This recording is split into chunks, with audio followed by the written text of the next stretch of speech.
মোৰ মৰমৰ বন্ধু-বান্ধৱীসকল, আজিৰ এই ভিডিঅ'ত আমি আলোচনা কৰিম আমাৰ ক্লাছ 6ৰ ছ'চিয়েলৰ চেপ্টাৰ নম্বৰ 1 আৰু সেইটো হৈছে সৌৰজগতত আমাৰ পৃথিৱী। সো সোনকালে বলা এই ভিডিঅ'টো আমি ষ্টাৰ্ট কৰো।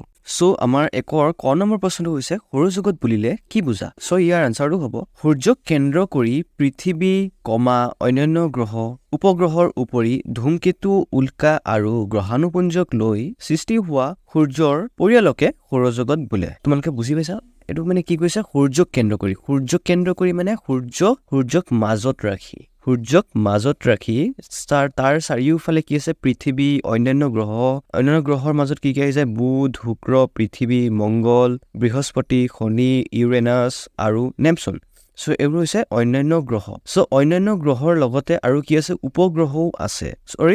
উপগ্ৰহও আছে। তাৰ লগতে কি আছে? ধূমকেতু, উল্কা আৰু গ্ৰহাণুপুঞ্জক লৈ সৃষ্টি হোৱা সূৰ্যৰ পৰিয়ালকে, মানে সূৰ্যৰ এইটো পৰিয়াল হয়। সূৰ্যৰ চাৰিওফালে যিমানবোৰ গ্ৰহ আছে বা যিমানবোৰ গ্ৰহ, উপগ্ৰহ, ধূমকেতু, উল্কা, গ্ৰহাণুপুঞ্জ আছে, এই গোটেইকেইটা কি হৈছে? সূৰ্যৰ পৰিয়াল। ওকে, সো এইটোৱেই ইয়াৰ আনসাৰটো। ওকে, তাৰ পাছতে আমাৰ ঘ নম্বৰ প্ৰশ্নটো হৈছে সূৰ্যৰ পৰা দূৰত্ব অনুসৰি একাদিক্ৰমে গ্ৰহবোৰৰ নাম লিখা।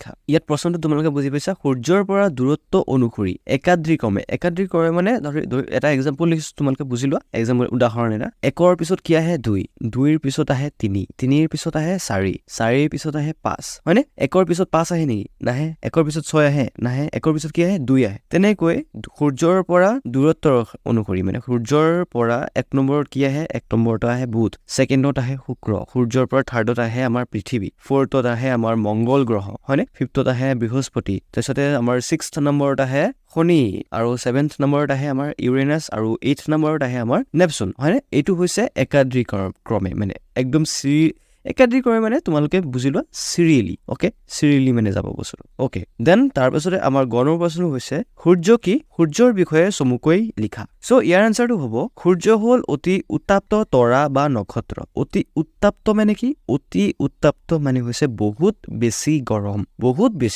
আৰু ইয়াত তৰা বা নক্ষত্ৰ কাক বুলি এতিয়া? নক্ষত্ৰ কি? যাৰ নিজৰ পোহৰ আছে, মানে যিয়ে আনক পোহৰ দিয়ে, তাক নক্ষত্ৰ বুলি কয়। তোমালোকে বুজিলা নে? যাৰ নিজৰ পোহৰ আছে তাক নক্ষত্ৰ বুলি কয়। তো এটা এক্সাম্পল কি হ'ব? কি হ'ব? সূৰ্য হৈছে এটা নক্ষত্ৰ। সূৰ্যৰ নিজৰ পোহৰ আছে, আৰু সূৰ্যই আমাৰ সৌৰজগতত থকা বেলেগ যিমান গ্ৰহ উপগ্ৰহ আছে চবকে কি কৰে? সূৰ্যৰ পোহৰ দিয়ে। ওকে, সো তাৰপিছত আছে সূৰ্যৰ ওপৰৰ অংশৰ উত্তাপ প্ৰায় 6000 ডিগ্ৰী চেলচিয়াছ। সূৰ্যৰ ওপৰৰ অংশটো কিমান ডিগ্ৰী? 6000 degree Celsius. ওকে, তাৰ পাছতে সূৰ্যৰ বয়স 500 কোটি বছৰৰ ওচৰা-ওচৰি। কিমান বছৰৰ ওচৰা-ওচৰি? 500 কোটি বছৰৰ ওচৰা-ওচৰি। তাৰ পাছতে সূৰ্য হ'ল প্ৰচুৰ তাপ আৰু পোহৰৰ শক্তিৰ উৎস, আৰু সূৰ্যৰ কাৰণেই পৃথিৱীত জীৱন ধাৰণ সম্ভৱ হৈছে। সূৰ্য নাথাকিলে কোনো এটা বস্তু জীয়াই নাথাকে। আমাৰ পৃথিৱীত যিকোনো বস্তু আছে যোনবোৰ জীয়াই আছে বৰ্তমান, গছৰ পৰা লৈ, মানুহৰ পৰা লৈ, জীৱ-জন্তুৰ পৰা লৈ, যিমান বস্তু আমি দেখা পাই আছো, চব যদি সূৰ্য নাথাকিলে হয়, চব জীয়াই থকা অসম্ভৱ হলহেঁতেন। বুজিছা? সো সূৰ্য থাকিবই লাগিব। সূৰ্য থাকিলে আমি জীয়াই থাকিব পাৰিম। তাৰ পাছতে আমাৰ 2ৰ ক নম্বৰ প্ৰশ্ন হৈছে নিজৰ পোহৰ থকা জ্যোতিষ্কবোৰক কি বুলি কোৱা হয়? ইয়াৰ উত্তৰটো কি হ'ব? নিজৰ পোহৰ থকা জ্যোতিষ্কবোৰক তৰা বা নক্ষত্ৰ বুলি কোৱা হয়। তৰা বা নক্ষত্ৰ মানে কি? মই কি কৈছিলো? যাৰ নিজৰ পোহৰ আছে। ওকে, তাৰ পাছতে আমাৰ খ নম্বৰ প্ৰশ্নটো হৈছে ৰাতি আকাশত গ্ৰহবোৰক কিহে পোহৰাই ৰাখে? গ্ৰহবোৰৰ ভিতৰত আমাৰ পৃথিৱীও আহি পৰিছে। ওকে, সো ৰাতি আমাৰ পৃথিৱীটো কিহে পোহৰাই ৰাখে? এইটো হ'ব সূৰ্যই পোহৰাই ৰাখে। ওকে, তাৰপিছতে আমি তাপ আৰু পোহৰ পোৱা নক্ষত্ৰটোৰ নাম কি?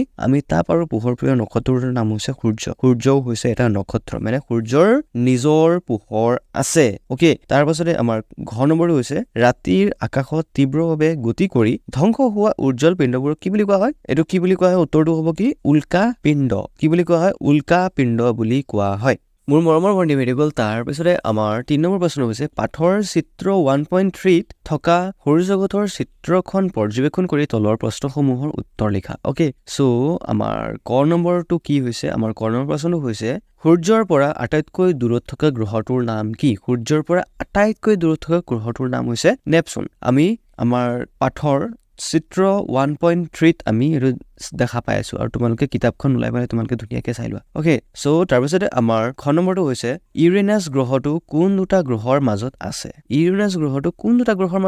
শনি আৰু নেপচুন। ওকে, শনি আৰু নেপচুনৰ মাজত ইউৰেনাছ গ্ৰহটো আছে তাৰ পাছতে আমাৰ গ নম্বৰটো হৈছে সূৰ্যৰ পৰা পৃথিৱীৰ অৱস্থান কেই নম্বৰত লিখা সূৰ্যৰ পৰা আমাৰ পৃথিৱীৰ অৱস্থান কেই নম্বৰত থাৰ্ড তৃতীয় নম্বৰত আছে থাৰ্ড নম্বৰত ওকে তাৰপিছত আমাৰ ঘ নম্বৰ হৈছে সৌৰজগতৰ আটাইতকৈ ডাঙৰ গ্ৰহটোৰ নাম লিখা সৌৰজগতৰ আটাইতকৈ ডাঙৰ গ্ৰহটোৰ নাম হৈছে বৃহস্পতি হয়নে বৃহস্পতি তাৰপিছতে আমাৰ উ নম্বৰটো হৈছে গ্ৰহাণুপুঞ্জবোৰ কোন দুটা গ্ৰহৰ মাজত দেখা যায় গ্ৰহাণুপুঞ্জবোৰ মংগল আৰু বৃহস্পতি গ্ৰহ দুটাৰ মাজত দেখা যায় মোৰ গ'ল আমাৰ 4 নম্বৰ প্ৰশ্ন হৈছে শুদ্ধ উত্তৰটো লিখা সো আমাৰ কত দিছে আমাৰ কত কি দিছে পৃথিৱীৰ যমজ বুলি কোনটো গ্ৰহ কোৱা হয় যমজ মানে সেম টু সেম দেখাত সো কোনটো গ্ৰহ কোৱা হয় বুধ গ্ৰহ কোৱা হয় না শুক্ৰ গ্ৰহ কোৱা হয় নে মংগল গ্ৰহ কোৱা হয় নে শনি গ্ৰহ কোৱা হয় এটো হ'ব পৃথিৱীৰ যমজ বুলি শুক্ৰ গ্ৰহ কোৱা হয় ওকে তাৰ পাছত আমাৰ খ নম্বৰটো হৈছে সৌৰজগতত অস্থায়ীভাৱে ভূমিকি মৰা উজ্জ্বল পদাৰ্থ পিণ্ডটোৰ নাম কি এটো হ'ব ধূমকেতু নে গ্ৰহাণুপুঞ্জ নে উপগ্ৰহ নে নক্ষত্ৰ এটো হ'ব ধূমকেতু হয়নে ধূমকেতু